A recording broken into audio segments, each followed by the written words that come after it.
I think one of the great misconceptions about bear markets is that when you have a bear market in whatever it is, it could be, let's say, stocks, you just go short and sell.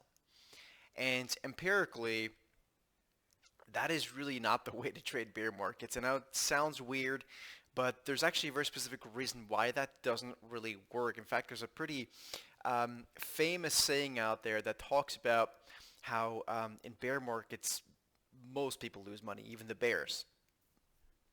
And it all has to do with volatility. And so I wanted to quickly show you guys this because this came up yesterday on a call, on a client call, and I just think it's such an important note. So let's have a look at this.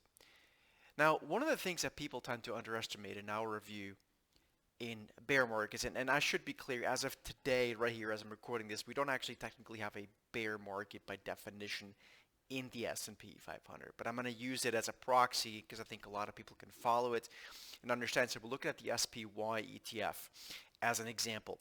When you look at the SPY ETF, what you can see is that it has these sharp, I'm going to call it counter trend bounces. So from, again, as I'm recording this right now, the SPY had a peak to trough drawdown, meaning from those highs over there down to the recent lows of about 14%. Call it 15% to round up.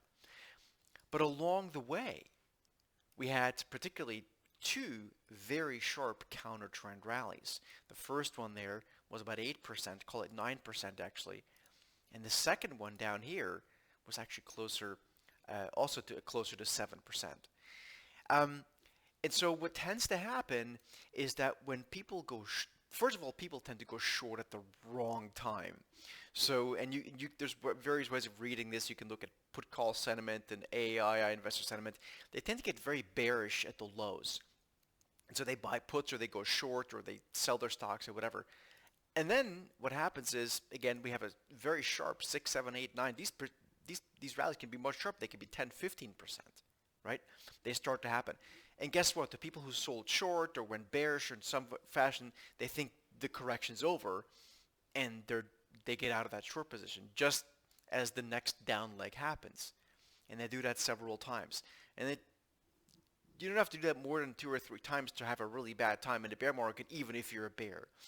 And so I would love to open this up for a discussion. If you guys have any questions, please let us know. I'm happy to do a special webinar on this and really discuss this. But we find that that is one of the biggest misconceptions. So what we have developed over the years is our market rover, which really helps us to understand what kind of market we're in, whether we're in a bullish market or a bearish market. And just to give you an example, in the Russell 2000 here, you see it told us clearly that we're going to a bullish market in the autumn of 2020.